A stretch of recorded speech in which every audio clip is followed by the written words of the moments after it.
Friends, मेरी mummy के channel को लाइक एंड सब्सक्राइब करो। नाना दियै छिनारी झुलिया लैके आई, नाना दियै छिनारी झुलिया लैके आई,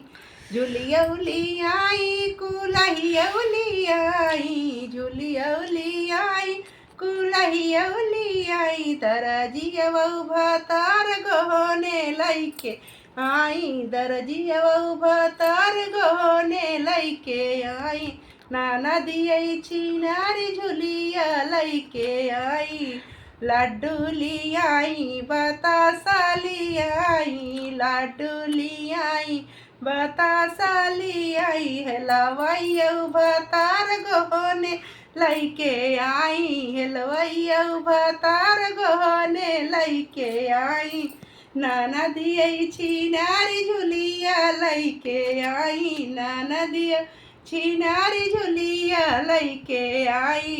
चोलौलियाई करधन लियाई, चोलौलियाई करधन लियाई, सोनर भतार गहने लैके आई, सोनर भतार गहने लैके आई, नाना दियै छिनारी झुलिया लैके आई, नाना छिनारी झुलिया लैके आई।